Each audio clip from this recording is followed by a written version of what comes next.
Para sa mga magulang na sabik magkaroon ng anak, lahat ng baby ay hulog ng langit. Mapasarili nilang dugot laman o anak lamang sa puso't isipan, handa mong ibigay ang buo mong pagmamahal.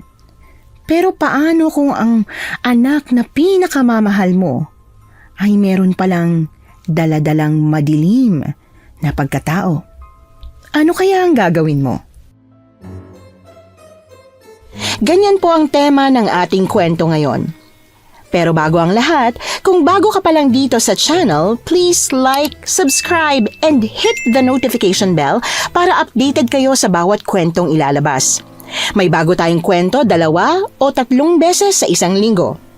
At ngayon, para sa tampok nating kwento.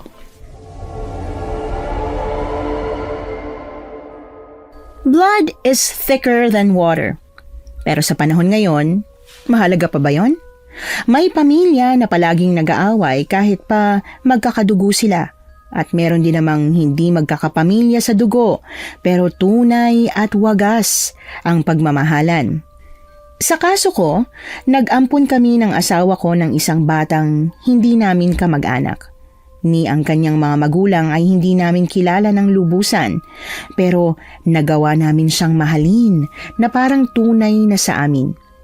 Buong pagsasama namin ay naging maayos at maganda, ngunit ang hindi namin alam kung kailan may edad na kami saka pa nagkaroon ng dagok sa buhay.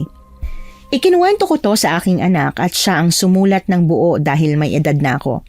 Ako po pala si Cynthia at ito ang kwento namin ng asawa kong si Roddy at kung paano namin hinarap ang isang kakaibang pagsubok. Roddy! Pakisara naman ang mga bintana at sobrang lakas na ulan. Diyos ko! Sana naman hindi tayo bahain nito. Kundi talagang maglilimas na naman tayo ng sahig. Eto na, isasara na. Mabuti na lang talaga at wala tayong mga anak ngayong gabi. Masyadong malakas ang bagyo. Masarap mamaluktot sa kumot. Aray ko, bakit mo naman ako hinampas? Ay naku! Ano mong bawal sabihin yan dito sa klinik kapag ganitong ayaw na sana natin ng pasyente? Lintik ka talaga! Pasensya naman. Nabigla lang ang bibig ko. Eto, halikan mo para puwera usog. Diyos ko, Roddy! Ang tanda mo na kung makahirig ka pa ng ganyan. Sus, wala namang makakakita sa atin eh. Tamang-tama at malamig ang panahon. Sabay tayong mamaluktot sa kumot. Ang tanda-tanda mo na, ang hilig mo pa rin. Sus, ikaw nga tong green-minded. Mamaluktot lang sana sa kumot ang gusto ko eh. Pero kung may mas maganda kang suggestion, pwede naman. Lintik ka talaga. Isara mo na nga ang bintana at sobrang lakas ng hangin. Papasok ang tubig. Ay, ayan na nga bang sinasabi ko. Tingnan mo't may kumakatok na. Ay, teka. May pasyente ba tayong kabuanan ngayong buwan? Sa pagkakaalam ko, wala. Ay, gusto ko na sanang magpagulong-gulong sa higaan kasama ka eh. Manahimik ka nga muna at ikalman mo yung kamanyakan mo. Tara na at baka emergency. Tulong! Pakiusap. Tutulungan niyo po ako. Ay hala, Diyos ko. Basang-basa ka iya. Pasok ka. Dalian mo. Roddy, kumuha ka ng tuwalya. Ay, siya. Sige. Teka, dadalian ko na. Sakit po ng tiyan ko. Ma'am, manganganak na po ako. Teka lang iya ha. Kumalma ka na muna. Wala ka bang kasama? Wala po. Maupo ka na muna rito. Hindi na po. Lalabas na po. Hala, Diyos ko. Ayun na nga pumutok ng palubigan mo. Roddy, lalabas na! Dali! Kaya mo pa bang maglakad hanggang sa labor room? Hindi ko na po talaga kaya. Dito na po. Ay, Diyos ko. Huwag kang hihiga dyan. Huwag kang hihiga. Diyos ko, nahiga na nga. Roddy, lintik, halika na! Heto na nga. O iha, ibuka mo ang mga hita mo para ma-check ko. Lalabas na po talaga. Kapag hindi ko po pinilit, lalabas na siya. Roddy, gamitin mong tuwalya pansalo sa bata. Sige na, ibuka mo na. Eto na, Umiilag na nandito po. na nga. Isang mahabang pero na lang. Ay, salamat sa Diyos. Isang magandang batang babae ang anak mo. Ang anak ko, normal po ba siya? Ha? Oo, normal siya. Salamat. Maraming salamat po. Kukunin ko ang paggupit ng umbilical cord. Pagkatapos linisan na natin sila, Cynthia. Mabuti pa nga. Kailangan ding makaligo at makapagbihis itong si... ano nga bang pangalan mo, Iha? Amelia po. Sa 2 dekada kong pagiging isang kumadrona, ito ang unang pagkakataon na nagpaanak ako sa sahig ng klinik ko.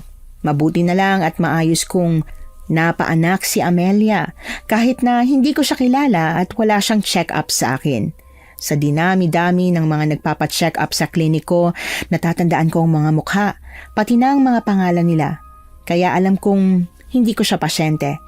Pero hindi ko na muna siya kinuwestiyon dahil ayokong ma-stress siya lalo na't kakapanganak pa lang niya. Noong gabing yon, pagkatapos niyang manganak, hindi ko pa muna siya kinausap. Pinatulog ko na muna siya para magkaroon siya ng sapat na lakas bago ko siya gisahin ng mga tanong. Kinabukasan, maaga akong nagising para asikasuhin silang 2. Cynthia, nasaan kaya ang nanay nitong bata? Hindi niya iiwanan ng anak niya kaya malamang na nandyan lang sa banyo. Sa bagay. Teka, tignan mo Cynthia. Napakagandang bata, ano? Kaya nga, maputi at matangos ang ilong, makapal pang buhok. Ano kaya naging itsura ng anak natin kung nabuhay siya? Ay, wag na nating alalahanin at nalulungkot lang tayo. Ang mabuti pa, katukin ko na muna sa banyo para tawagin yung nanay niya. Mukhang gutom na itong bata iyak na ng iyak. Kakargain ko na muna siya. Teka, Amelia? Amelia, nandiyan ka ba sa banyo? Hindi siya masagot. Hindi nga Paano kaya yan? Teka, ako kakatok at baka kung ano na nangyari sa kanya dyan. Bakit ba kasi hindi niya tayo tinawag kung magbabanyo pala siya? Akin ang bata. Katukin mo at kung hindi pa rin sasagot, buksan mo lang pinto. Amelia! Ano bang nangyayari sa'yo dyan? Yung anak mo rito, iyak na ng iyak. Amelia! Puwersahin mo nang buksan. Baka mamaya kung ano nang nangyari sa kanya Sige, umatras ka na muna. Teka, hindi naman nakalakang pinto. Wala naman siya. Ano? Kung ganun, nasa na siya? Hindi naman siguro niya iiwanan ng baby niya at saka yung bayad niya. Paano kung umalis na siya at iniwan niya ang bata? Naku, wag naman. Kawawa naman itong baby kung mawawalan siya ng nanay. Ang mabuti pa, maghintay na muna tayo. Baka naman umuwi at nagtawag ng kasama. Ang mabuti pa, magtatanong-tanong ako sa labas kung may nakakita ba sa kanya. O sige, padededein ko na lang sa bote itong bata. Mabuti na lang at may tenda tayong bote at gatas dito. Sinubukan naming hanapin si Amelia, pero wala ni isa ang nakakitang lumabas ito ng klinik namin. Kaya siguradong madaling araw pa lang umalis na siya. Pero kahit na ganon, naghintay pa rin kami sa pagbabalik niya hanggang sa inabot na ng ilang araw ang paghihintay namin. Pero ni anino niya ay hindi na namin nakita. Rodi, dalhin na kaya natin ang batang to sa barangay. Kung hindi na siya babalikan ng nanay niya, baka hinahanap naman pala siya ng tatay. Ay, Cynthia, hindi mo ba naisip na baka kaya siya umalis dahil wala na siyang ibang pupuntahan? Alam mo, sa tingin ko wag na muna nating ibigay sa barangay. Tayo na lang muna ang mag-alaga sa kanya. Nahihibang ka na ba, Rodi? Hindi sa atin ang batang yan. Alam ko, pero nakakamiss na kasing magkaroon ulit ng baby. Mga anak natin may mga kanya-kanya ng buhay. Baka naman pwedeng sa atin muna siya. Ay talaga naman Hindi talaga matatawaran yung hilig mo sa mga bata. Kung hindi lang siguro ako hirap magbuntis, baka tinauntaan mo na ang pagbuntis sa akin Ay, siyempre. Sino bang hindi matutuwa sa mga bata? Ay, tignan mo nga naman, Ay, napakaganda niya, hindi ba? Ang ganda mo, Amy. Amy? Tawagin na muna natin siyang Amy. Ang nanay niya ay si Amelia. Kaya si Amy. Sa ganung paraan, hindi natin malilimutan ang pangalan ng nanay niya para pag dumating ang araw na bumalik siya, natatandaan pa natin, hindi ba? Mahihirapan tayong mag-alaga ng bata, Rodi. Alam mo, may edad na tayong. Malapit na ako mag-senior. Kaya pa natin, Cynthia. Sige na. Baka kaya iniwan siya sa atin dahil siyang natitirang purpose sa buhay natin. O siya, sige na. Mapilit ka Huwag lang sana nating pagsisihan ng pag-alaga sa kanya. Ayoko sanang mag-alaga ng batang hindi ko naman anak o kahit kamag-anak man lang. Natatakot kasi ako na baka ma-attach ako sa batang hindi ko naman kaano-ano na sa puntong pagdating ng araw, at kailangan na niyang mawala sa akin, masasaktan ako. Pero dahil mapilit si Roddy, wala akong nagawa kundi ang tanggapin ang bata. Lumipas ang mga araw, buwan, hanggang sa naging taon, pero hindi na talaga binalikan ni Amelia ang anak niya. Kaya wala kaming nagawa, kundi ang palakihin na lamang ang bata. Hindi naman naging mahirap ang pagpapalaki sa kanya. Mabait siyang bata at masunurin, bukod sa napakaganda niya talaga. Kaya naman tuwang-tuwa sa kanya kahit ang mga anak namin. May mga pagkakataon pang ang hinihiram nila si Amy. 7 taon ang matuling lumipas at tuluyan na nga naming inangkin si Amy. Sobrang mahal na mahal namin ang bata at para sa amin, kung darating man ang araw na balikan siya ng kanyang ina, hindi namin siya basta ibibigay lang. Oh, Roddy, siguraduhin mong mababantayin mo ng maayos tong si Amy ha. Lagot ka talaga sa akin kapag nangyari ulit yung nangyari nung nakaraan na pinabayaan mo siya. Ito naman, di ko naman siya pinabayaan. Nalingat lang ako ng kaunti eh. Kung bakit ba kasi gustong-gustong sumama sa'yo nitong batang to eh. Sa akin ka na lang sumama, Amy. Ibibili kita ng bagong manika. Halika na, sige na anak. Ayoko pong sumama sa inyo sa loob ng palengke. Nagugutom lang po ako kapag nakikita ko po ang mga manok doon. Ano? Paano ka naman nagugutom sa mga manok na naroon? Hilaw yon. Ito talagang bata na to, oh. Mukha pong masarap eh. Naiisip ko pong lechon manok yung mga manok sa loob. O siya, sige na. Sumama ka na sa tatay mo at baka magutom ka pa. Pero huwag kang mag-alala. Manok ang bibilihin ko ngayon para naman sumaya ka pagka uwi nyo ng tatay mo. Talaga po? Anong luto pong gagawin mo, nanay? Secret muna. O sige na, papasok na ako sa loob ng palengke. Mag-ingat kayo ha. Ay, teka lang, Cynthia. Ano yung nagkakagulo roon? Ha? Oo nga, ano? Nagkakagulo nga. Teka, tignan natin. Hala, anong nangyari sa mga baboy? Ay, mukhang inatake ng mabangis na hayop yun ah. Oo nga, nakakatakot naman yan. Naku, tama ang desisyon ko na magmanok muna ngayon. Ay, tama. At baka gawin pa nilang double dead yan. Ay, nako. Hindi na kami pwedeng makichismis pa dyan. Balitaan mo na lang kami at baka di na kami makaabot ng tanghalian kung di pa kami aalis ngayon. O siya, sige, mag-ingat kayo. Tuluyan na ngang umalis si Roddy at Amy patungo sa isang batang ina na nabalitaan naming balak magpalaglag ng bata. Kapag may ganoong sitwasyon, gusto naming solusyonan ni Roddy. Kaya binilinan ko si Roddy na mag-offer na libre na ang lahat sa lying-in. Huwag lang niyang ipalaglag ang bata. Hindi ko na masyadong pinansin pang nangyari sa palengke. Basta't dumiretso na lang ako sa tindahan ng mga manok at dumiretso na lang din pauwi. Wala na rin kasi akong panahon para makichismis pa dahil may pasyente rin ako sa lying-in clinic. Nanay, nandito na po kami ni tatay. Ay, salamat naman at nakauwi na kayo ng tatay mo. Halika nga rito at yayakapin ka ni nanay. Naku, namiss kita. Mga hasi-masi mo na. Nanay naman Pero eh. ang sarap mo pa ring amuyin. Para naman pong hindi tayo nagkita kaninang umaga. Kahit na, nakakamiss na nandito ka. Walang makulit na takbo ng takbo sa klinik. Ay, sus. Samantalang saway ka ng saway kapag nandito siya. Nakakamiss din palang magsaway. Siya nga pala, kumusta yung binisita mong buntis? Magpapacheck up na ba siya rito? Susubukan daw niyang pumunta. Naiiya raw kasi siya dahil wala siyang pambayad. Naku, kawawa naman. Sinabi mo bang libre ng lahat bukod sa mga damit ng bata? Oo, pero ayaw talaga. Gusto pa rin talagang ituloy yung pagpapalaglag sa bata. Sabi ko nga, kapag ginawa niya yon, ay naku, isusubong ko siya sa mga otoridad. Kawawa naman. Mukha talagang problemado sila. Sinigawan pa nga po si tatay kanina eh. Ha, talaga? Ano sinabi ng tatay mo? Ang sabi po, bakit? Kayo ba ang magpapalaki sa anak ko tulad ng pag-ampon nyo kay Ami? Ganun po ang sabi. Ampon lang po ba ako, Nay? Naku, tama lang na wag na lang nating tulungan yun, Roddy. Matabil naman palang dila. Kaya nga hindi ko na pinilit. Hindi naman nga tayo magpapalaki sa anak niya kahit na tulungan natin siya. Kaya hayaan na lang natin sa kung ano man ang gusto niyang gawin. Naku, ang mabuti pa nga. Tara na at kumain na tayo ng hapunan. Nagluto ako ng pininyahang manok. Wow! Alam ko, kaya nga yun ang niluto ko. Halika na anak, kumain na tayo sa loob. Mabuti na lang po at walang dumating na pasyente. Makakakain tayo ng matiwasay. Ay nako Amy, bawiin mo yung sinabi mo. Baka matuloy. Paano ko naman po babawiin yun? Nasabi ko na po. Hayaan mo na.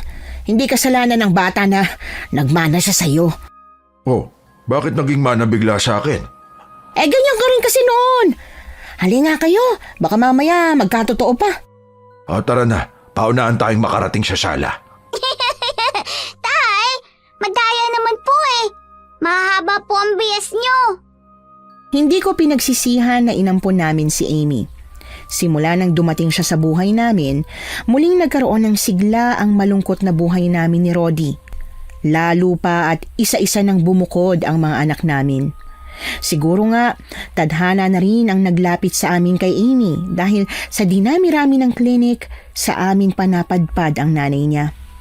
Habang nasa kalagitnaan ng masayang kainan, naputol ang maganang pagkain namin nang may marahas na kumatok sa pinto.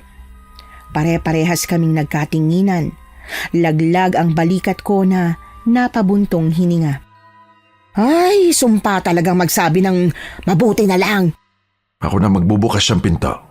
Wag na, ako na bahala. Tapos naman na akong kumain eh. Siya sige. Tatapusin lang namin yung pagkain. Pagkatapos susunod ako sa'yo. Sino yan? Amelia? Anong ginagawa mo rito? Aling Cynthia, pwede po bang pumasok? May kailangan lang po akong sabihin sa inyo na isang mahalagang bagay. Hindi ka pwedeng pumasok dito. Diyan tayo mag-usap sa labas. Hindi po pwede rito. Baka may makakita at may makarinig sa atin. Kung nandito ka para kunin ang anak mo, hindi na namin siya ibibigay sa'yo. Lumaki na siya sa amin at siguradong hindi na siya sasama kapag kinuha mo siya. Hindi ko po siya kukunin. Maniwala po kayo. Kung hindi po talaga pwedeng pumasok, ibibigay ko na lang po ito sa kanya. Ano yan? Ipasuot niyo po sa anak ko. Protection niya po yan mula sa masasamang lalapit sa kanya. At bakit naman ako maniniwala sa'yo? Matapos ang pag-iwan mo sa kanya, bibigyan mo siya ng, isang anting-anting? Pakiusap po. Malaki ang tiwala ko sa inyo, Aling Cynthia. Pinrotektahan niyo ang anak ko sa loob ng 7 taon. Kaya sigurado akong patuloy niyo pa rin siyang poprotektahan. Alis na po ako. Sana po ipasuot niyo yan sa kanya. Gulong-gulo ang isip kong pumasok pabalik sa loob ng klinik habang hawak ang kwintas na mukhang anting-anting o kaya naman ay mutya. Kulay puti yun, parang perlas pero hugis luha. Tahimik akong naglakad pabalik sa sala kung saan kumakain sina Roddy at Amy na walang kaalam-alam sa kung sino ang nakausap ko. Nagpanggap ako na ayos lang ang lahat pero kahit pala magpanggap ako, alam na alam ni Roddy kung may iniisip akong problema. Dahil pagkatapos naming kumain at nang makatulog na si Amy, agad niya akong tinanong. Alam ko may problema, Cynthia. Sabihin mo sa akin kung ano yan. Hindi mo dapat kinikim-kim lang kung may iniisip ka. Roddy, kasi kanina dumating si Amelia. Si Amelia baka mo? Yung tunay na nanay ni... Oo, siya nga. Pero hindi niya balak kunin si Amy.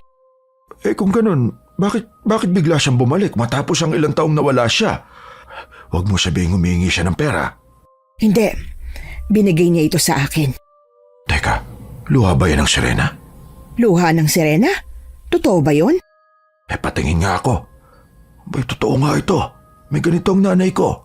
Pero bakit binibigay niya ito sa'yo? Ang sabi niya sa akin, ipasuot ko raw kay Amy. Hindi ko naman alam kung ano ito. Basta ang sabi niya, magiging proteksyon daw ito para sa anak niya. At saan naman siya dapat protektahan? Mula sa mga masasamang elemento? Ano ang kanto? Aswang? Naku, Roddy! Kung naririnig ka lang ng mga anak mo, siguradong pagtatawanan ka, may aswang ba talaga lalo na sa panahong ito? Ang mabuti pa, ipasuot na lang natin sa kanya para wala maging problema. Maganda naman ang itsura nitong luha ng Serena. Hindi siya halatang anting-anting. O sige, kung sa tingin mo yan ang magandang gawin eh.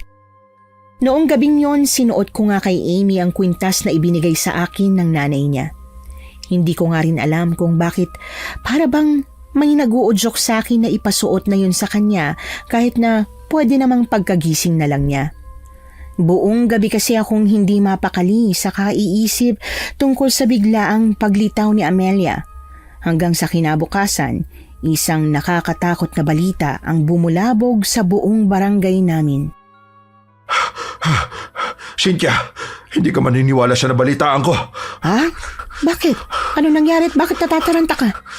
Kasi teka lang, kasi, yung aalok sana natin na libre na ang check-up at panganganak dito sa klinik natin. Nung nangyari? Pumayag na ba siya?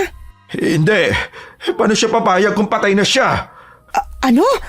Paano namatay na siya? Kahapon lang nakausap mo pa. Yun nga, natagpuan siyang patay sa may tabing ilog. Puno ng galos at ang mas nakakakilabot pa, wakwak ang tiyan niya. Diyos ko, paano nawakwak? Ang sabi, may aswang daw na kumain sa sanggol na nasa sinapupunan niya. Dahil bukod sa wakwak ang tiyan niya, wala na rin ang bata. Diyos ko, natupad nga ang gusto niyang mawala ang bata pero pati ang buhay niya nawala. Hindi yun ang kinakabahala ko, Cynthia. Baka talaga may dahilan kung bakit binigyan ni Amelia yung anak niya ng kwintas sa may luha ng Serena. Baka may aswang nga. Kung ganon, siguro dapat kumonsulta tayo sa albularyo. Sa tingin mo? May nakausap akong may kakilalang albularyo.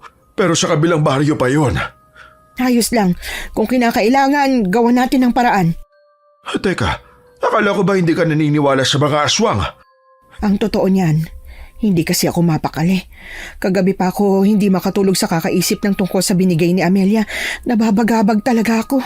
Hindi naman kasi magbibigay ng ganyan ng nanay niya nang walang dahilan. Hindi ba? Dahil sa matinding pag-aalala, lalo na sa nangyari sa kabarangay namin, dinayo namin ang kilalang albularyong sinasabi ni Roddy. Sinadya naming umalis nang pumasok na si Amy sa eskwelahan dahil ayaw naming malaman niya kung ano man ang nangyayari. Masyado pang bata si Amy para malaman ang mga ganitong klaseng bagay. Pagdating namin sa kabilang baryo, kaagad naming nahanap ang albularyong tinutukoy ng lahat.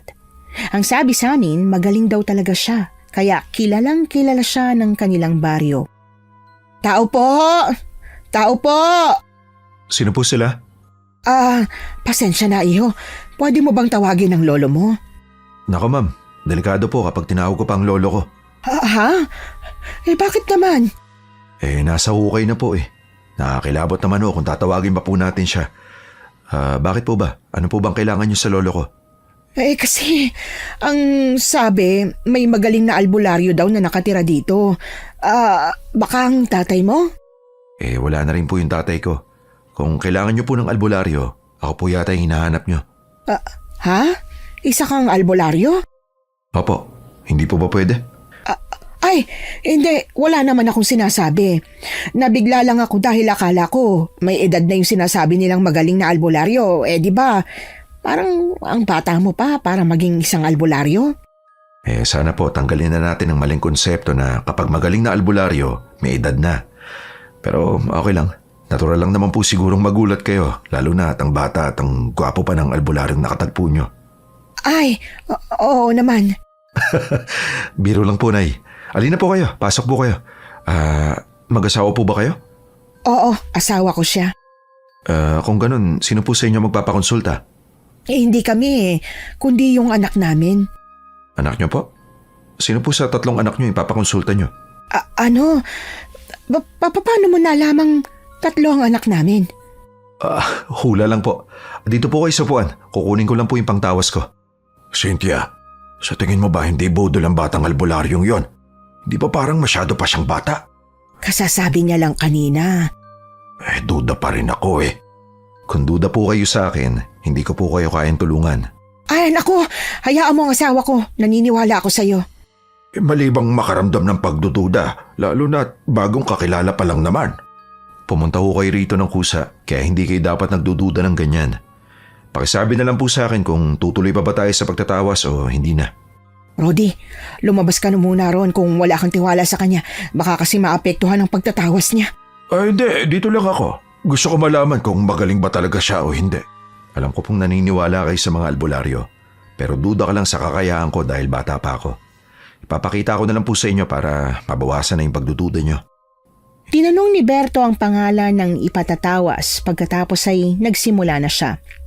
Habang ako naman, sinisiko si Rodi para hindi siya magsalita. Naiinis ako sa kanya dahil siya ang naghanap ng albularyo at ngayong nakahanap na nga kami, siya pa ang nagdududa. Minsan hindi ko rin talaga siya maintindihan eh. Pagkatapos ipatulong ni Berto ang kandila sa tubig, nakaramdam ako ng kaba dahil sa pag-iling niya habang binabasa ang naging resulta ng pagtatawas. Para bang hindi maganda ang nakikita niya. Anong nakikita mo, Berto? Hindi niyo ba alam kung sino yung mga magulang ng batang inampon niyo? Ako ang nagpaanak sa nanay niya. Kaya lang, iniwanan niya ang bata sa akin pagka panganak pa lang niya. Ang tatay po ba niya? Kilala niyo po ba? Yun ang hindi ko alam.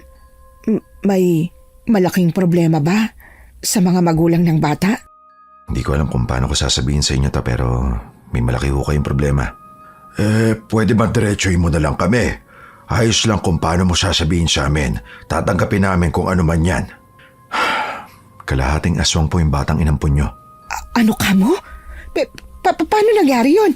At saka, kung aswang ang anak namin, edi sana namatay na siya dahil paborito niya ang bawang. At may asin din ang mga kinakain namin. Parang kalokohan naman na yata yan. Kalahating aswang lang po siya. Pwedeng kaya hindi siya nagkakaroon ng kahit na anong reaksyon sa bawang at asin dahil mas dominante ang dugong tao niya kaysa sa dugong aswang. Maswerte po siya kung ganon. Sigurado ako sa nakikita ko.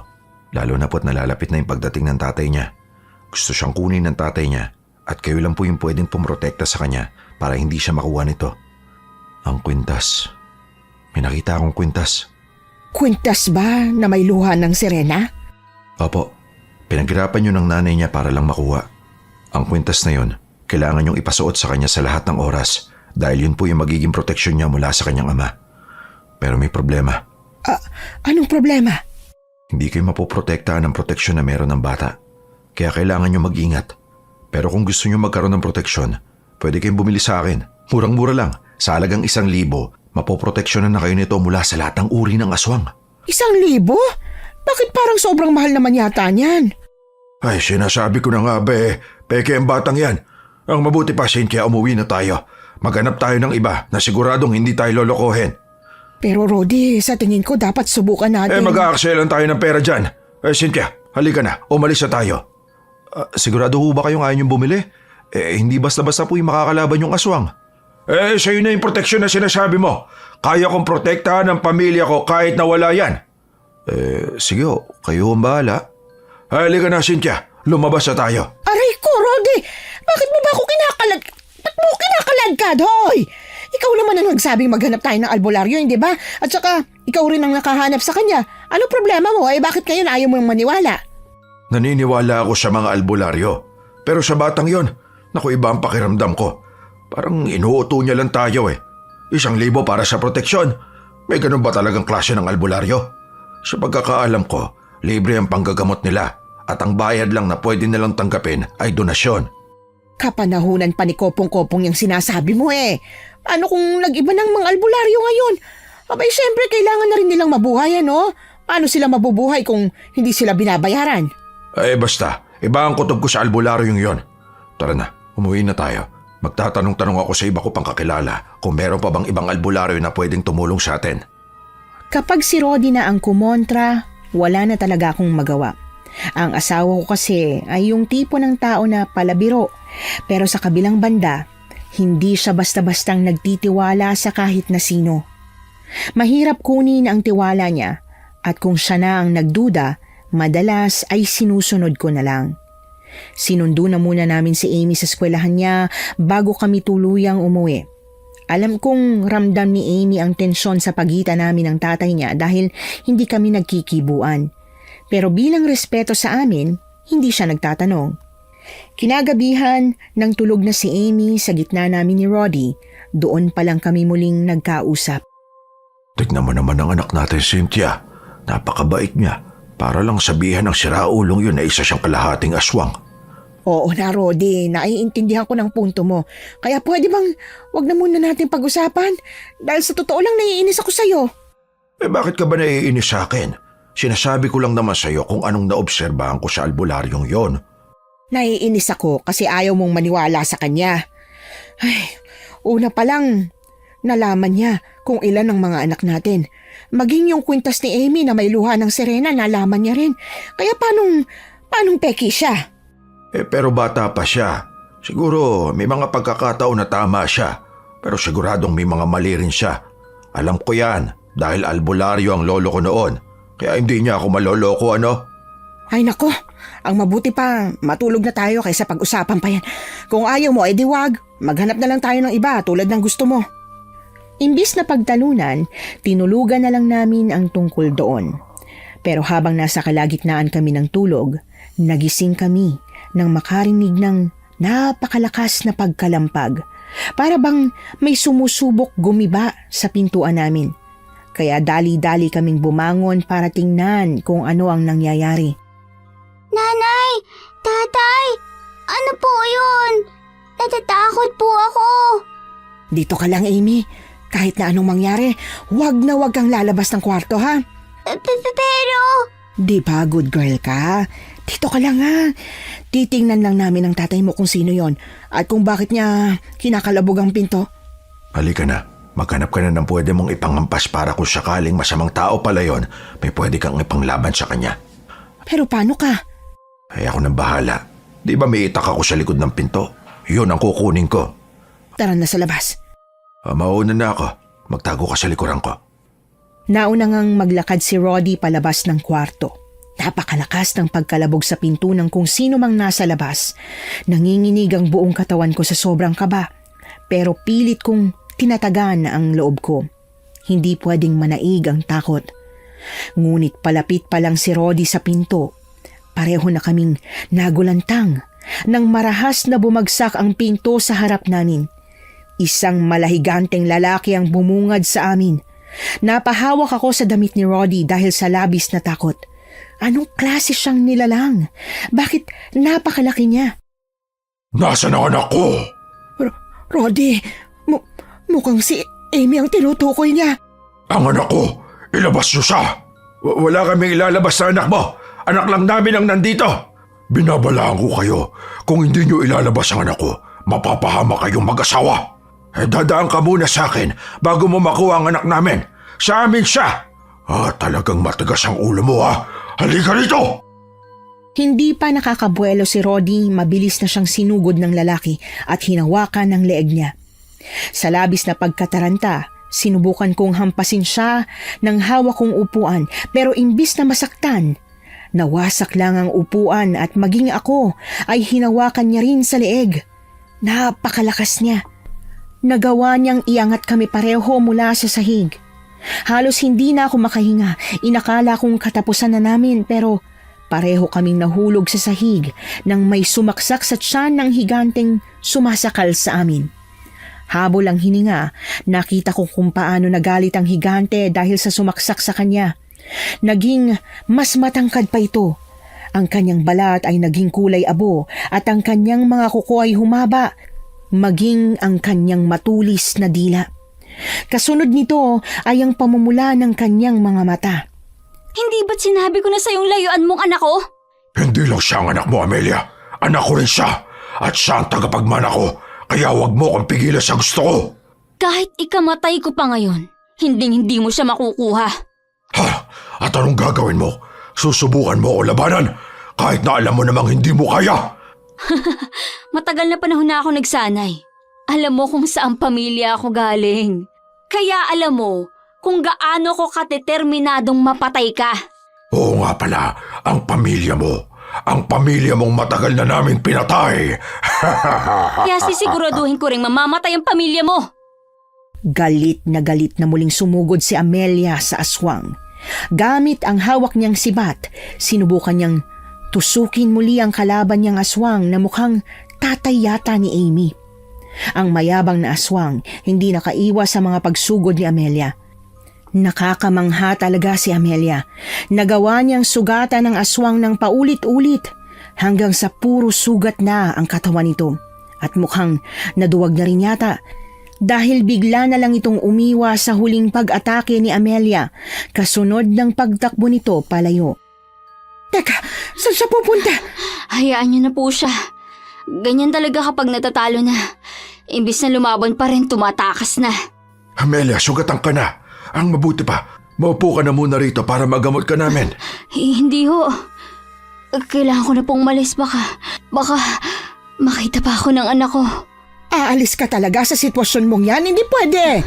Hindi na po. Ay, yan na nga bang sinasabi ko? Hinimatay na nga. Gustong umalis pero hindi na pala kain ang katawan niya. Teka, bubuhatin ko siya. Tutulungan na kita magbuhat sa kanya. Alam ko masakit ang puwet mo matapos ng pagkakahulog natin kanina. Oo nga, masakit nga talaga ang puwet ko. Mukhang kailangan ito ng hilot. Naku, ikaw talaga, Rodi. Minsan hindi mo rin talaga alam kung kailan ka dapat magseryoso eh. Nakita mo na nga kung anong nangyari sa atin pagkatapos kung ano-ano pang sinasabi mo. Wala naman ako sinasabi Naku, Cynthia, yak ka na naman sa kung ano-ano iniisip mo. Tulungan mo na lang ako rito. Sus, alam ko naman kung ano ibig mo ipahiwatig eh. Oo na. Akala ko lang naman lulusot Teka, tignan mo sugat niya, Rodi. Nangingitim ang paligid. Ano ibig sabihin yan? May kamandag ang aswang na yon. Kailangan nating ipagamot niya sa albularyo. Ano? Paano yan? Saan naman tayo hahanap ng albularyo ng ganitong oras? Kung subukan kaya nating tawagin si Berto. Naku, maghanap na tayo ng iba. Huwag lang siya. Teka nga, bakit ba inis na inis ka sa kanya? Kung kamandag nga yung nasa sugat ni Amelia, kailangan niya ng magagamot. Basta ayoko siya. Amelia, Diyos ko, ano nangyari dito? Ay, anong ginagawa mo rito? Dito po kayo nakatira? Ang ibig sabihin, ang sinasabi niyong anak ay anak ni Amelia?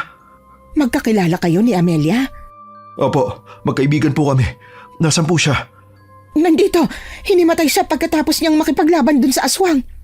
Kumakalat na ang kamandag sa sugat niya. Kailangan ko na siyang gamutin. Teka. Marunong ka ba talaga manggamot? Bahala po kayo sa kung ano gusto niyong isipin. Basta kailangan kong gamutin ang kaibigan ko. Teka, hindi kami sigurado kung magkakilala nga kayo. Aray ko. Bakit mo ba ako kinukurot? Pwede bang manahimik ka na lang ha? Hayaan mo siyang gamutin si Amelia. Walang nagawa si Roddy kundi ang sumunod na lang sa akin dahil talagang mapipilas ang tagiliran niya kapag nagpumilit pa siyang paalisin si Berto. Alam naman niyang wala kaming choice lalo na at nasa bingit na ng kapahamakan si Amelia. Naglabas si Berto ng langis at luyang dilaw mula sa suot niyang belt bag. Pagkatapos ay ipinahid niya yon sa sugat ni Amelia.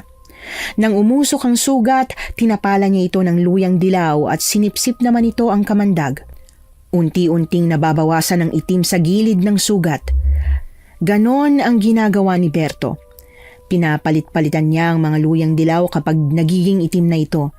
Siguro nasipsip nito ang kamandag na nasa sugat ni Amelia. Maya-maya pa, tuluyang naubos ang itim na kamandag at tinapala naman ni Berto ng mga dahon-dahon ng sugat saka ito tinalian. Paano mo nalaman na nandito si Amelia? Sinabihan niya po akong sundan ko siya. Dahil kailangan niya ng baka para kalabanin ng tatay ng anak niya. Matagal na niyang sinusundan at minamanman na naman durugo na yon. Sobrang tagal na. Simula pa nung mga anak siya. Kung hindi mo mamasamain, pwede ko bang malaman kung anong nangyari? Kung bakit isang aswang ang tatay ni Amy? Bakit parang wala naman silang relasyon nung aswang na yon? Imposible eh. Imposible po talaga. Si Amelia kasi, ginahasa siya ng tarantadong aswang na yon. Matapos silang patay ng buong pamilya nila Amelia. Kinahasa niya to para magpatuloy ang kanyang lahi dahil puro lalaki na lang ang natitira sa kanila. Bakit nga ba pinatay ng mga aswang ang buong pamilya niya? Dahil pamilya sila ng mga manunugi sa albularyo. Ang pamilya ni Amelia ang dahilan kung bakit unti-unting naubos ang lahi ng mandurgo na yun. At ikaw, paano mo siya nakilala? May tinutugis akong aswang kasama ang kaibigan ko manunugis. Yun ay yung isang kasama ng tatay niya. 9 na buwan na nagtiis si Amelia sa kamay ng mga aswang bago namin siya nailigtas. Nung gabi mismo na naitakas ko siya, yun din ang gabi na nanganak siya. Hindi ko na alam na ganun kalalang dinanas ni Amelia. Nakakaawa siya. Tama po kayo. Nakita ko ang paghihirap niya para lang gumaling sa pagtugis ng aswang kasabay ng pagdurusa niya sa araw-araw dahil hindi niya kapiling ang anak niya. Bakit ba kasi iniwan niya ang anak niya sa amin?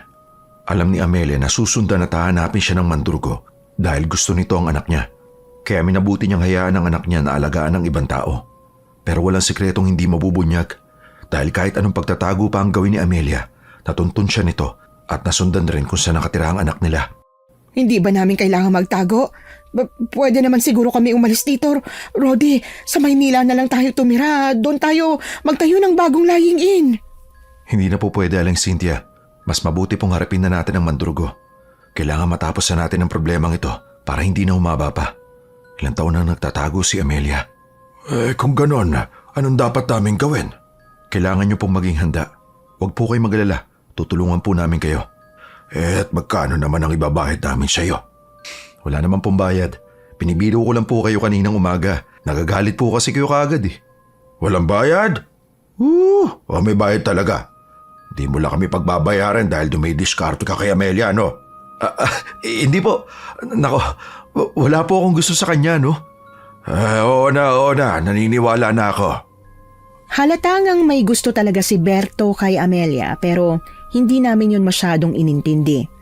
Mas importante para sa amin ang kalagayan ni Amelia ngayon.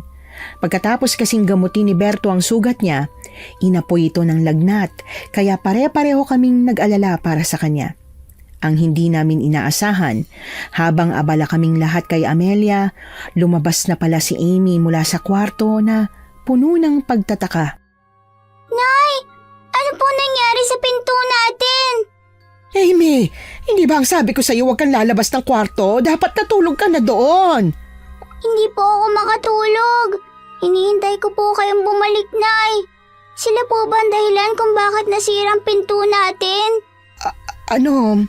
Kasi... Rodi, ano ipapaliwanag natin sa kanya? Anak, hindi sila ang sumira ng pinto. May siraulo lang na biglang dumating sa bahay natin at kinalampag ang pintuan natin. Hayaan mo, i-report natin sa pulis. Kung ganon, sino po sila? Ito si Berto at asawa niya si Amelia.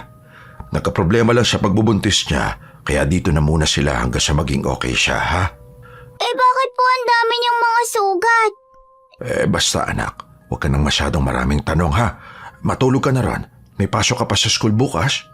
Sige po. Hindi niyo po ba kailangan ng tulong? Hindi, kaya sige na. Bumalik ka na sa kwarto. Gandang bata. Mabuti at kamukha siya ni Amelia. Huwag kang maingay at baka marinig ka niya.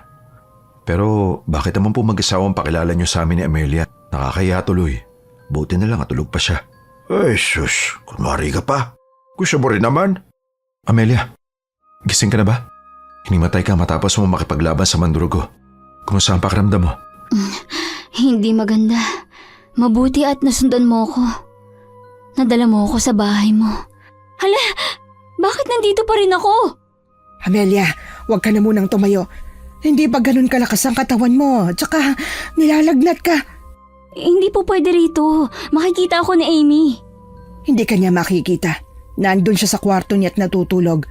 Hindi mo kailangang magtago sa kanya. Hindi naman niya malalaman na ikaw ang tunay niyang nanay kung hindi natin sasabihin. Tama si Aling Cynthia, Amelia. Huwag mong pilitin ang sarili mo. Ay, pasensya na po kayo, Aling Cynthia. Pasensya na ho kung kailangan niyo pong maranasan ng ganito ng dahil sa akin at sa anak ko. Kung hindi ko ho siya iniwan dito sa inyo, hindi naman po mabubulabog ang buhay niyo eh. Huwag kang mag-alala, Amelia. Walang problema sa amin yun.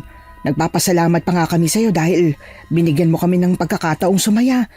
Ilang taon na kasi kaming malungkot. Simula nung nagkanya-kanya ng buhay ang mga anak namin. Si Amy ang nagbigay kulay sa mundo namin. Tama siya, Amelia. Kaya huwag mong ihingi ng tawad ang pag-iwan mo sa anak mo. Akala ko po galit kayo sa akin. Nung pumunta kasi ako rito. Galit talaga ako sa'yo noon. Siyempre, iniwan mo ang isang batang walang kamuang-muang. Pero nang malaman namin ang dahilan kung bakit mo nagawa yun, nawala na ang galit ko sa'yo. Kinuwento mo ba sa kanila, Berto? Kung hindi ko ikukwento sa kanila, malamang na hindi mo yung sasabihin. Sa tingin ko kasi, hindi na kailangan sabihin pa ang tungkol sa nangyari sa akin. Ayoko pong lumabas na nagpapaawa ako eh. Ayos lang sa'yo na nagalit kami sa'yo para sa pag-iwan sa isang bata. Hindi ko alam kung saan mo hinugot ang tibay ng loob mo, Amelia. Hayaan mo at tutulong kami sa abot ng makakaya namin. Marami pong salamat, Aling Cynthia. Hanggat maaari ho, susubukan kong gawin ang lahat para hindi na makalapit sa inyong Mandurugo. Pero Amelia, May pwede ba kaming gawin para mas lalo naming maprotektahan ng mga sarili namin? Yung luha ng sirenang binigay mo kay Amy, ano bang ginagawa nun? Talaga bang hindi siya malalapitan ng tatay niya kapag suot niyang kwintas na yon? Kaya pa rin siyang lapitan ng mandurugo, pero hindi siya nito mahahawakan dahil sa bisa ng luha ng Serena. Malakas ang bisa nun kaya huwag kayong mag-alala. Mapoprotektahan si Amy ng ibinigay ko sa kanya. Tungkol naman po sa mga dapat yung gawin, tutulong ako na maglagay ng mga pangontra sa loob ng bahay at lying in para maproteksyonan kayo. Bibigyan ko rin kayo ng anting-anting para madoble ang proteksyon. Kung ganon, wala na pala kaming dapat na alalahanin. Pero wag pa rin po kayong maging sobrang kampante kasi hindi natin alam kung anong klaseng strategy ang kaya nilang gawin para makuha si Amy. Mag-ingat po kayo sa lahat ng oras dahil hanggat hindi namamatay ang pinuno ng mandurugo, hindi titigil ang problema. Tinulungan nga kami ni Berto kagaya ng ipinangako niya para maprotektahan kami. Nilagyan niya ng maraming pangontra ang bahay namin at binigyan din kami ng iba't ibang proteksyon. Nang sa ganon ay magawa rin naming lumaban kung sakasakali. Kahit papaano ay nakampante kami na talagang puprotektahan kami ng mga taong yon. Kung hindi lang namin mahal si Amy, hindi siguro namin magagawa ang bagay nito. Pero dahil napamahal na sa amin ang bata, talagang tinuturing na namin siya bilang tunay na anak. Handa naming gawin ang lahat para mapabuti lang siya. Hindi pa man sumisikat ang araw, umalis na ang dalawa. Ang sabi ni Berto, kaya na niyang alagaan si Amelia sa bahay niya kaya hinayaan na namin sila. Kinaumagahan habang abala kami sa paghahanda ng almusal, nag-usap kami ni Rodi. Oh, anong sabi ko sa'yo? Lehitimong albularyo si Berto, di ba? Oo na, napatunayan na niyang talagang magaling siya. Kasi naman, may pagkamayabang siya nung una kaya nagduda ako magaling naman pala. Alisin lang yung kayabangan sa katawan. Si Amelia lang palang magpapaalis ng yabang niya no? Kaya nga, may gusto pala siya kay Amelia. Kalain mo yun Totoo pala talaga ang tadhana. Ang nilapitan nating mayabang na albularyo, kaibigan pala ng anak natin. Sinabi mo pa. Sa tingin mo kaya, magiging ayos kaya ang lahat? Hindi kaya tayo mapahamak sa pinasok natin? Natural na mapahamak tayo, Cynthia. Pero kakayanin mo bang hayaan na lang siya? Siyempre hindi. Nakita mo kung gaano siya kabait na bata. Hindi siya nababagay para maging tagapagmana ng isang aswang. Sana malampasan natin agad ang lahat ng ito. Pero kung mapatay na nila Amelia at Berto ang tatay ni Amy, ibibigay ba natin siya sa kanila? Kakayanin ba natin? Ngayon palang nasasaktan ako, Rodi. Hindi ko rin naman kayang ipagkait sa bata ang totoong pagkatao niya. Iniisip ko rin kasi na matanda na tayo, Cynthia. Alam kong ako ang may gusto na ampunin siya. Pero hindi ko naisip na umiidad na rin pala tayo. Hindi natin kaya maging malakas palagi para sa kanya. Nanay! Tatay! Ay nako, kagigising mo lang ba, Amy? Opo. Wala na po yung pasyente niyo kagabi? Ay wala na anak. Bumuti na rin kasi ang kalagayan niya kaya pinauwi na namin. Ganun po ba? Ay, nanay! Meron po pala kaming family day sa Sabado. Pwede po ba kayo pumunta? Ay nako, syempre anak. Pupunta kami sa araw na yon. Family day yun Pero nay, baka naman po magaya na naman nung nakaraang taon na biglang may dumating na mga anak. Ayun lang anak. Kung sakali man na hindi kami makapunta ng tatay mo, hahanap kami ng ibang sasama sa'yo. Yung siguradong magpapanalo sa'yo sa games. Alam mo naman na medyo may edad na kami, hindi ba? Hirap na kami sa takbuhan. Naalala mo nung kinder ka na nakitang tuhod namin ng tatay mo dahil sa pagtalon-talon gamit ang sako. Hindi ko na po maalala. Kung sa bagay, bata ka pa noon. Pero basta, bahala na. Kapag walang emergency, talagang pupuntahan natin anak. Sana maintindihan mo kami ng tatay mo ha. Sige po, nay. Wala pong problema sa akin. Pero humabol po kayo ha. Basta makita ko lang po kayo ron. Masayang-masaya na po ako. Naku, napakabait talaga ng anak natin, Rodi. Halika nga rito, anak. Yayakapin ka ni nanay. Bakit po kayo umiiyak, nay? Pasensya na, anak Talagang sobrang saya ko lang na nabiyayaan ako ng anak na kagaya mo. Huwag na po kayong umiyak, Nay. Naiiyak na rin po ako eh. Manang-mana ka talaga sa akin. Mababaw ang luha. O siya, hindi na nga iiyak si nanay. O ayan, pinunasan ko ng luha ko ha. Habang yakap ko si Amy, hindi ko mapigilang maisip ang lahat ng mga magagandang bagay na pinagdaanan namin kasama siya. Ang lahat ng hirap at saya na dinaanan namin para lang mapalaki siya ng maayos. Parang napakabilis ng 7 taon kasama namin siya. Parang kulang na kulang pa. Hindi man kami magkadugo ni Amy, sobra naman ang pagmamahal ko sa kanya. Tulad ng pagmamahal ko sa kanya, ang pagmamahal ko sa tunay kong mga anak. Payapa ang lumipas na mga araw. Mabuti na lang dahil ang mahal ng paggawa namin sa pinto ng sinira ng aswang na tatay ni Amy. Hindi namin afford na ipagawa yun ulit kung sakasakaling masira na naman. Epektibo rin ang nilagay ni Berto na walis na nakabaliktad. May naririnig man kaming mga kalusko sa gabi, hindi naman niya yun kayang buksan. Hanggang sa dumating na nga ang araw ng Sabado kung kailan ang family day. Ilang CM na siya, Cynthia? Malapit na to, Rodi. 5 cm na siya. At mabilis ang progreso ng pagbaba ng ulo ng bata. Hindi na tayo aabot sa family day. Kawawa naman si Amy kung hindi siya pupunta. Ang mabuti pa, tawagan natin si Berto. Oh, bakit si Berto? Pwede namang ang anak na lang natin ng tawagan. Katulad nung nakaraang taon. Si Berto at Amelia, mas mabuting silang dalawa ang pumunta. Rodi, Naisip ko na kailangan ding unti-unting makilala ni Amy ang tunay niyang ina para kung sakali man, hindi na siya mahirapan. o siya sige. Tawagan mo na sila at aayusan ko na si Amy. Ayos ka lang ba, Cynthia? Kung hindi, pwede naman na... Ayos lang ako. Tama ka naman sa sinabi mo eh. Sige, tatawagan ko na siya. Amy, anak. Amy, tapos ka na bang maligo? Opo, tapos na po ako. Magbibihis na po ako ah. Kayo po ni tatay, hindi pa ba kayo magbibihis? Anak, pasensya ka na ha. Kasi malapit ng mga anak yung buntis na pasyente natin. Baka hindi na kami umabot dahil 1 o 2 oras na lang lalabas na yung baby.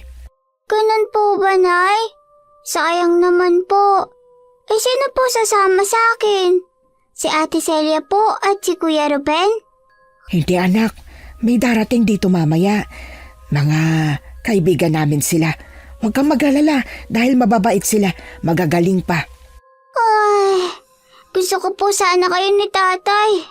Kahit na hindi po kayo magagaling sa contest, at least kayo po ang kasama ko. Pero naiintindihan mo naman ang sitwasyon, hindi ba? Kawawa naman yung baby, pati na yung nanay niya kung hindi natin sila tutulungan. Opo, naiintindihan ko. Malakas ang kaba sa dibdib ko habang binibihisan ko si Amy. Hindi ko alam kung bakit kinakabahan ako sa unang pagkakataon na magkikita sila ng nanay niya simula nung ipanganak siya. Pakiramdam ko ay isa kong batang ipapamigay ang paborito niyang laruan. Nasasaktan ako pero pilit ko yung hindi pinahahalata kay Amy. Ilang saglit pa, dumating na si Berto at Amelia. Kitang-kita ko ang matinding pagkasabik sa mga mata ni Amelia habang tinitingnan ang anak niya. Amy anak, si Berto at saka si Amelia. Si Berto na muna ang magiging tatay mo tapos itong si Amelia, siya na muna ang magiging nanay mo ha. O diba, ang babata ng mga magulang mo ngayong araw. Mas gusto ko pa rin kayo, Nay. Pero ayos lang po. Magaling po ba kayo sa takbuhan? Huwag ka mag-alala. Mabilis kaming tumakbo nitong nanay mo. Ni Ate Amelia mo pala. Sa pabilisan po kapag may sako na. Huwag kang mag-alala, Amy. Ipapanalo natin ang laban sa school nyo. Yay! Sige po, Nanay Cynthia. Ayos na po sa akin na sila ang kasama ko. Mababait naman po sila eh. Oo anak, mababait sila. Cynthia, active labor na ang pasyente. Halika na rito.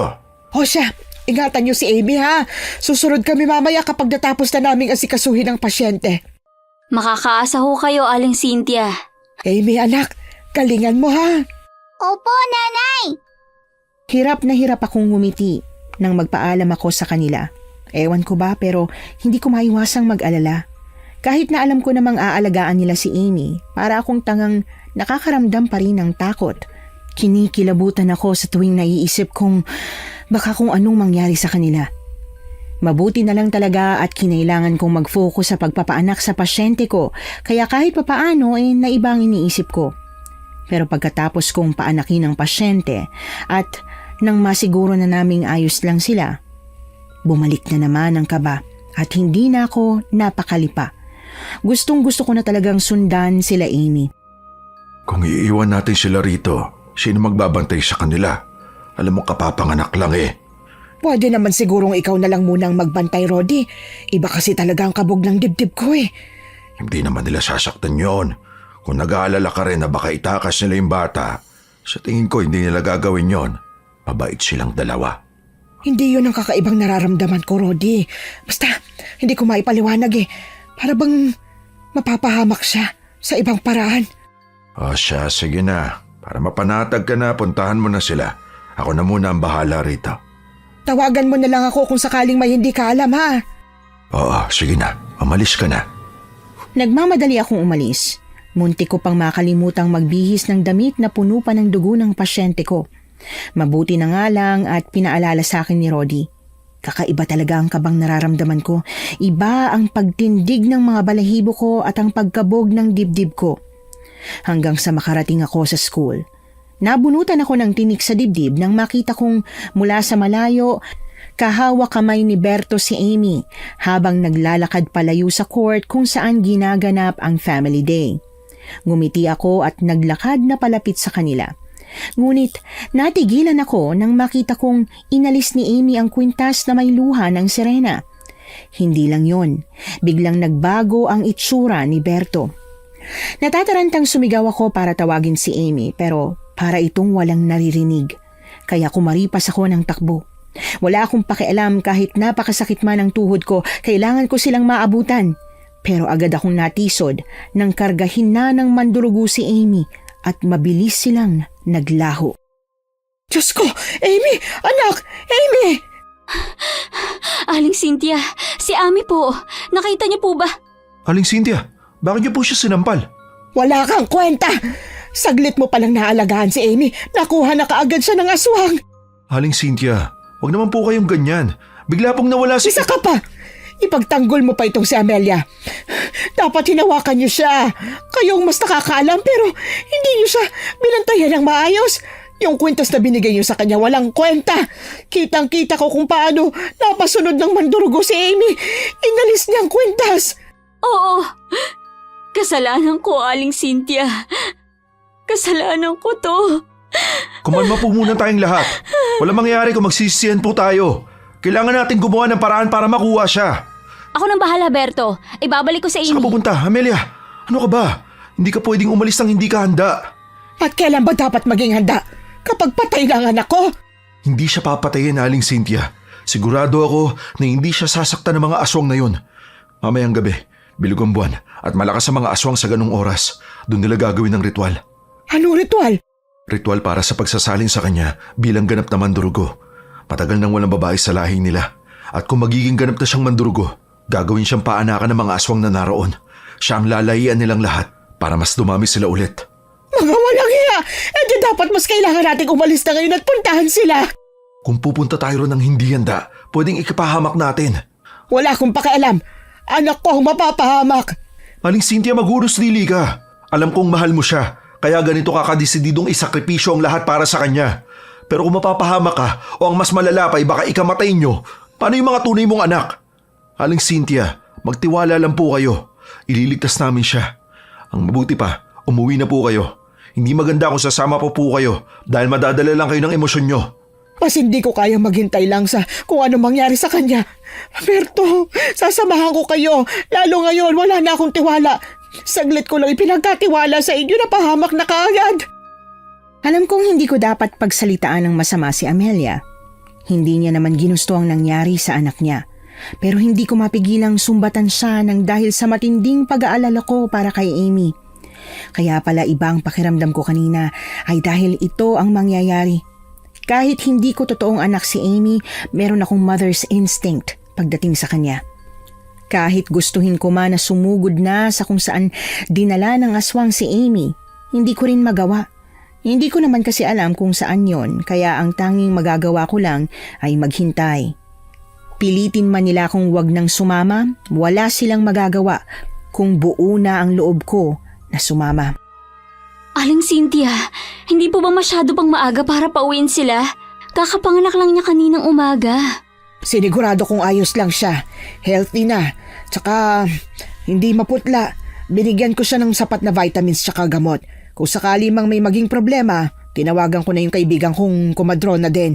Pero kahit na po. Huwag ka nang kumontra. Ikaw nga lumayas ka kaagad sa lying-in ko. Ilang oras pa lang na kakapanganak mo kay Amy. Pagkatapos kukwestiyonin mo ang pagpapauwi ko sa pasyente kung lagpas kalahating araw naman ng nakapanganak. Hayaan nyo na kami. Sasama kami sa inyo sa ayaw at sa gusto nyo. Huwag nyo na kaming pigilan. Dahil parang tunay na anak na naming ituring ang batang yon. Nahihiya na po ko sa inyo, Aling Cynthia, Mang Rody. Malaki ang pasasalamat ko sa pag-aalaga niyo sa kanya. Kaya ayoko po sanang mapahama kayo. Mapahamak man kami o hindi, desisyon na namin to. Kung ano man ang mangyari sa amin, kami ang may pananagutan ng sarili naming buhay. Pero, Hayaan mo na sila, Amelia. Siguruhin na lang natin na may sapat silang proteksyon. Heto po, Mang Rudy, Aling Cynthia. Buntot pagi po yan at isa sa pinakamabisang panlaban sa aswang. May suot naman po kayong proteksyon kaya hindi po kayo masasaktan ng aswang. Kung yung proteksyon ay malakas ang bisa, bakit hindi na protektahan ito si Amy? Base po sa kwento mo, mukhang hinipnotismo niya si Amy. Inakala niya ring ako yun, kaya sumunod siya kagad. Hindi natin kontrolado ang nangyari. Sa totoo lang, may pagkukulang po talaga kami ni Amelia. Pasensya na po talaga at nagpabaya kami. Mabuti at alam nyo. Tama na, Cynthia. Wala na tayong magagawa pa kundi ang iligtas ang batang yon. Ano pa man ang mangyari, iisa lang talaga ang patutunguhan nito. Kailangan talagang mapatay ang mandurugo kasama na ang buong lahi nila. Kaya halina kayo bago pa mas dumilim. Pero alam niyo ba kung sila naglulungga? Opo, Mang Rody. Patagal na namin silang tinitiktikan. Sadyang hindi lang po namin nakukumpleto ang plano. Ano bang plano niyo? Plano po namin na sunugin ang buong baryo nila. Pero dahil sa nangyari, kailangan na muna nating ligtas yung batang yun bago natin yung gawin. Kung ganon, dapat may isa pang plano. Minaisip na po ako tungkol dyan. Ipinaliwanag sa amin ni Berto ang mga balak niyang gawin. Inilatag niya isa-isa. Mula sa kung paano papasok sa maliit na baryo at kung paano ito susunugin. Nang handa na kaming lahat, agad na kaming umalis para sugurin ang tribo ng mga manunugis na kumuha kay Amy. Kahit masakit ang mga tuhod ko, tiniis ko yon.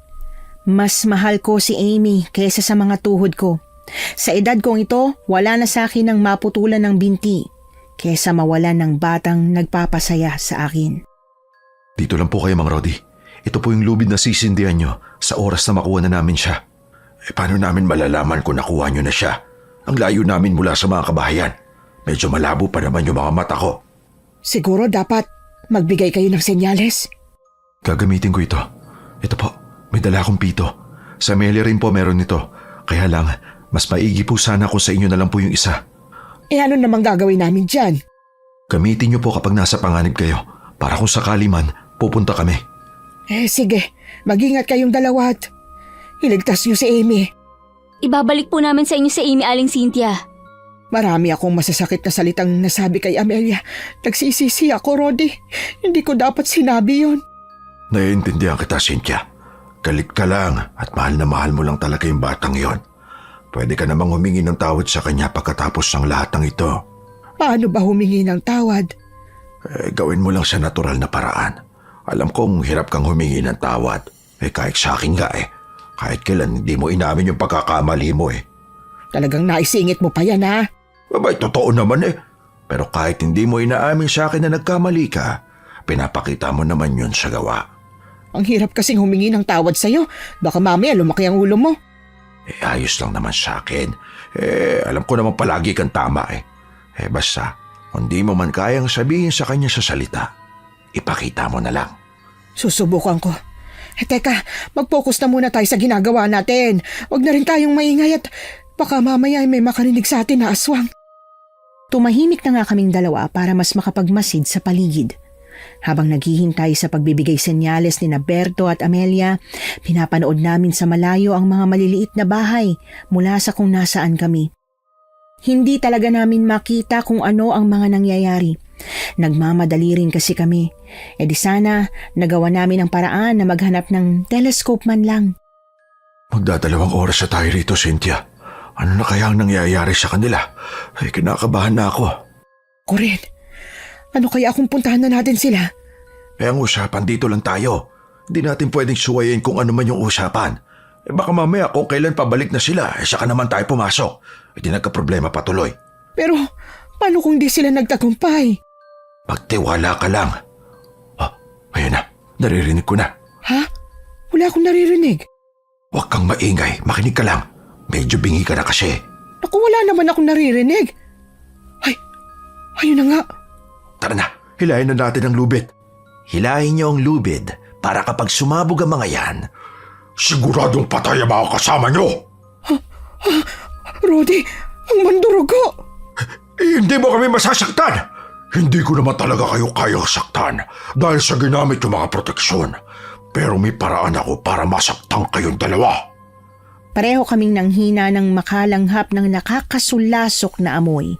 Unti-unting napalot ng puting usok ang paligid. Maya-maya pa, nakakaramdam na ako ng hilo kasunod ng pagbagsak ko sa lupa.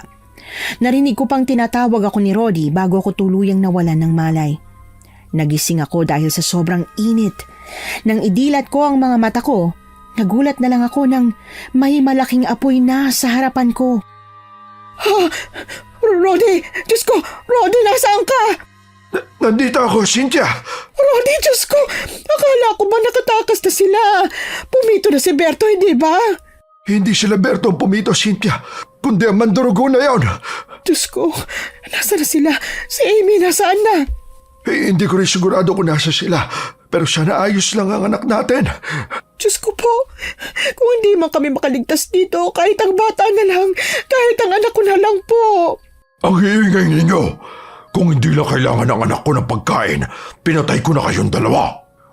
Si Amy, nasaan ang bata? Nasaan siya? Wala ka ng pakialam doon. Ang mabuti pa, magdasal na kayo at magpaalam sa isa't isa. Bitawan niyo ako! Kapag nakawala ko rito, talagang malilintikan kayong lahat sa akin! Akala ko ba epektibo ang mga pangontra niyo? Bakit nahahawakan nila kayo? Niloko tayo ni Berto, Aling Cynthia. Niloko niya tayo. Ano? Anong niloko? Kasabot siya ng mga mandurugo. Niloko niya tayo.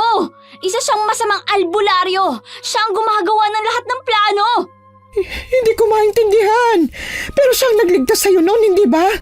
Mali-mali ang lahat ng kwentong sinabi niya sa inyo. Sinungaling siya, Aling Cynthia. Niloko niya tayong lahat. Bakit? Ano bang mapapala ako kung tutulungan ko kayo? Walang hiyakan lalaki ka. Simula pa noong una, ramdam ko na talagang hindi ka mapagkakatiwalaan. Hindi mo kasi pinakinggan ang nararamdaman mo. Mas nakinig ka dyan sa asawa mo eh. Walang hiya ka. Papatayin kita! Paano mo pa ako mapapatay kung kakainin na kayo ni Amy? Hoy, Berto! Anong sinasabi mo? Hindi aswang ang anak namin! Hindi niyo siya anak. Ang kulit niyo rin, no? Isa siyang aswang. Isang aswang naman durugo. Si Amy! Lahat kami ay natigilan nang biglang dumating si Amy. Ang mga mata niya ay pulang-pula, habang panay ang tulo ng laway niya na para bang asong nauulol. Wala akong nagawa kundi ang mapaiyak na lang sa labis ng awang nararamdaman ko. Ang anak namin, tuluyan na siyang naging isang aswang. Amy, anak! Huwag mo kami kainin! Ako to! Ang nanay mo! Sige anak, pagpiestahan mo na ang mga taong yan. Medyo mapait na nga lang ang lasa nila. Pero ang importante ay malamanan ang tiyan mo bago tayo sumabak sa ritual. Sige anak, puntahan mo na sila. Amy, Diyos ko, huwag anak. Huwag ang nanay mo ito. Pakiusap, huwag mong gagawin ito. Anak, mahal na mahal ka namin. Mahal na mahal ka ni nanay. Anak, anong ginagawa mo? Kainin mo na sila. Wag, Amy! Wag! Anak ko! Amy, sundin mo ako! Ako ang tunay mong ama! Tila ba isang himala. Imbis na kainin kami ni Amy ay parabang nakontrol niya ang sarili niya. Humarap siya sa tatay niya at buong lakas na itinulak ito sa malaking apoy. Pilit na lumaban ang tatay niyang mandurugo, pero nagawa ni Amelia na makabitiw sa mga aswang na nakahawak sa kanya, kaya natulungan niya si Amy.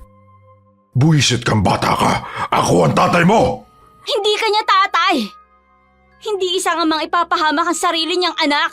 Ito ang nababagay sa'yo! Ah, magbabayad ka sa ginawa mo sa akin, Amelia! Magbabayad ka! Tuluyang itinulak ni Amelia ang mandurugo at nahulog ito sa nagbabagang apoy. Kaagad na nagsigawan ng mga aswang. Halata ang paghihinagpis nila, lalo na nang unti-unti nang nasunog ang pinuno nila. Agad silang nagpuntahan sa nasusunog nitong katawan, pero hindi yon ang pinagtuunan ko ng pansin, kundi ang biglang pagsugod ni Amy kay Berto. Pagkasugod niya kay Berto, akma niya sana itong kakagatin, pero hindi yon nangyari dahil kaagad siyang hinuli ni Amelia.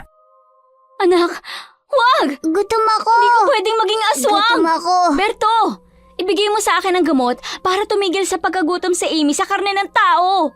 At bakit ko gagawin yun? Kung hindi mo gagawin, hahayaan ko si Amy. Ipapakain kita sa kanya. Para naman kaya niya akong labanan. Isa akong albularyo.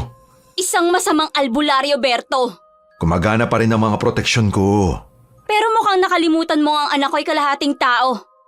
Kaya hindi tatalabang pangontra mo. Tignan natin kung ganun. Sa inis ni Amelia dahil ayaw nga ni Berto na painumin ng gamot si Amy, pinakawalan niya ito. Kaagad na sumugod si Amy kay Berto at mabilis niya itong dinakma.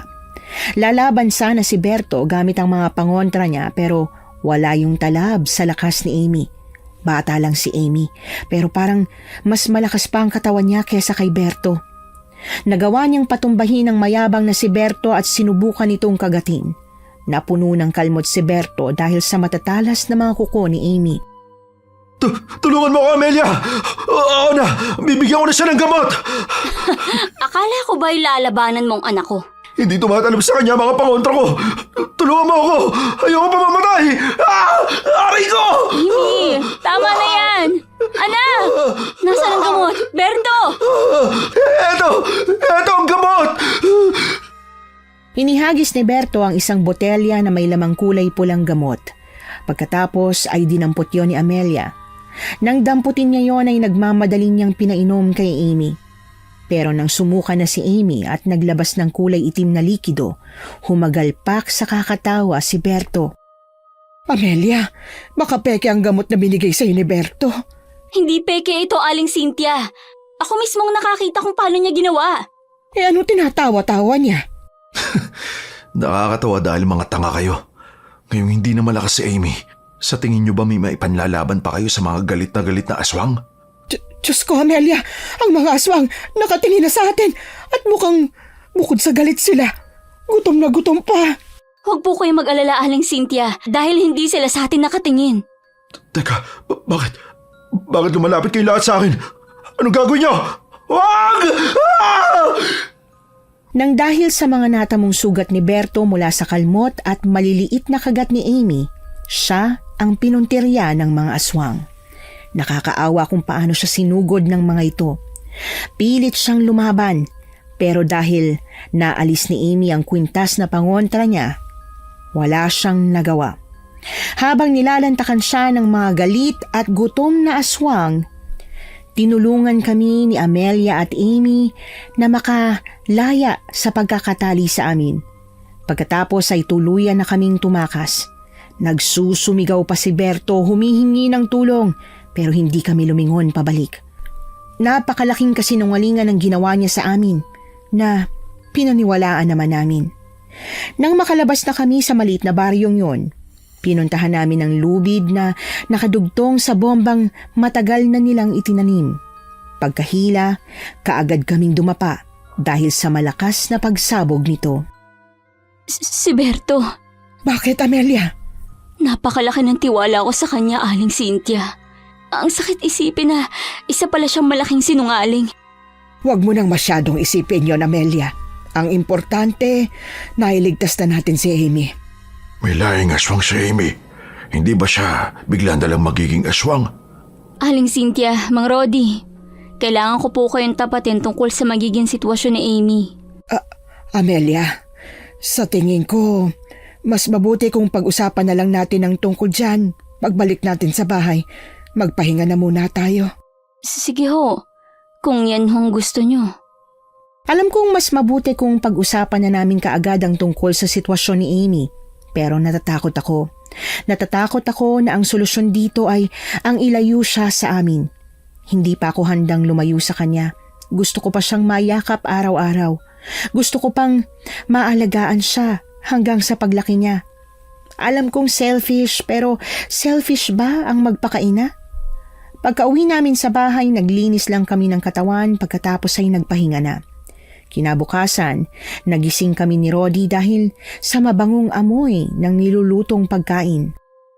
Cynthia, sino yung nagluluto sa labas? Naamoy mo ba yung niluluto? Oo, siguradong si Amelia yon dahil tayo lang naman ang narito. Ay naku, tara na at lumabas na tayo. Nakakaya naman na siya ay nagluluto samantalang siyang bisita. Dalian mo, bumangon ka na. Heto na nga, hintayin mo ko at masakit ang tuhod ko. Tutulungan na kitang tumayo. Naku, ang bigat mo naman. Huwag ka nang magreklamo. Ikaw naman ang may gusto na tulungan ako eh. Hindi ako nagrereklamo. Kahit karagahin pa kita ngayon eh. Naku hoy, huwag mo nga akong kargahin. Papakita ko lang sa'yo na malakas pa ako at kaya pa kitang buhatin. Diyos ko, Rodi. Huwag mo nang ituloy. Huwag. Ay, nakikiliti ako, Rodi. Rodi! Aray, nahulog tuloy tayo. Ikaw kasi. Likot mo kasi. Para kang birhen ko makiliti. Nay, Tay, Ay, Hana, Amy. Pasensya ka na. Anak ko ha, ito kasing tatay mo ay napakakulit. nag-aaway po ba kayo? Hindi anak. Naglalambingan lang kami ng nanay mo. Ay, sa wakas po, nalambing niyo na si nanay. Ang sabi niyo po kasi, nahihirapan kayong lambingin si nanay dahil palagi masungit eh. Yun ang sabi ng tatay mo, na masungit ako. Opo, masungit na po kayo palagi kasi menopause na. Grabe ka talaga sa akin ha. Aray ko, bakit mo naman ako binatukan? Talaga namang menopause ka na eh. Ikaw talaga kung ano-anong sinasabi mo sa bata. Tara na nga sa labas anak. Baka kung ano pa ang magawa sa akin ng nanay mo eh. Halika rito at masasabok talaga kita. Kaagad na tumakbo palabas si Rodi, bitbit si Amy na panay ang hagik-gik. Kahit naiinis dahil kay Rodi, hindi ko pa rin mapigilang matawa dahil sa kanilang dalawa. Palagi talagang tandem ang dalawang yun pagdating sa kalokohan. Tinuturuan din kasi ni Rodi ang bata. Si Amelia nga ang nagluto para sa amin. Ang sabi niya, gutom na raw siya, pero nahihiya naman siyang gisingin kami kaya siya na ang nagluto. Nang makakain na kami at maihatid na ni Rodi si Amy sa eskwelahan, nagpasya na kaming pag-usapan ang tungkol sa sitwasyon naming tatlo. Kukunin mo na ba siya sa amin, Amelia? Mang Rodi, ayoko pong kunin sa inyo si Amy, lalo na at kayo ang nagpalaki sa kanya. Nakita ko kung gaano niyo siya kamahal at ganun na rin siya sa inyo. Kaya sa tingin ko, ang mas maigi po talagang paraan ay ang dalawin siya rito palagi. Kung ayos lang po sa inyo, gusto ko po sanang maging parte ako ng buhay niya. Parte ka naman talaga ng buhay ni Amy. Ikaw ang tunay niyang ina. Kung ako lang ang masusunod, gusto ko sanang ako lang ang nanay niya. Pero Amelia, alam natin pareho na kailangan ka rin niya. Lalo na't hindi sa ordinaryong bata. Ang kinakatakot ko lang po kasi, baka balang araw masaktan siya. Baka hindi niya matanggap ang sitwasyon natin. Huwag mo nang alalahanin ng anak mo. Mabait siyang bata at alam namin na balang araw, maiintindihan niya ang sitwasyon. Napakaswerte ng anak ko dahil kayo ang nagpalaki sa kanya. Hindi ako nagkamali na sa inyo ko siya iniwan. Sa ngayon po, Miss Anne, si Amy ay nasa high school na at tuluyan na rin siyang sumama kay Amelia. May edad na rin kasi kami ni Rodi at nagretiro na rin sa pagiging kumadrona. Kasalukuyan kaming nakikitira sa bahay ng bunso naming anak. Palagi pa rin kaming dinadalaw nila Amy at Amelia sa tuwing may oras sila, bagay na ikinatutuwa namin dahil hindi sinira ni Amelia ang pangako niyang hindi niya ilalayo ang anak niya sa amin. Siguro hanggang dito na lang po muna ang kwento namin. Maraming salamat sa pakikinig sa aming kwento. Nagustuhan niyo po ba ang ating kwento ngayong araw? Kung oo ang sagot at hindi mo pa nagagawa, subscribe na. Click the notification bell ha, para updated ka sa tuwing maglalabas kami ng bagong kwento. Click like at mag-iwan na rin ng comment. Masayang-masaya ako tuwing nagbabasa ng messages mula sa inyo. At kung may sarili kayong karanasan na gusto nyong ibahagi sa amin, email lang sa missanhorrorstories@gmail.com. Dire-diretso lang, missanhorrorstories@gmail.com. Malay nyo, sa susunod, yung kwento na ninyo ang binabasa namin para sa ating mga tagapakinig. Hanggang dito na lang muna at maraming salamat sa inyong panonood.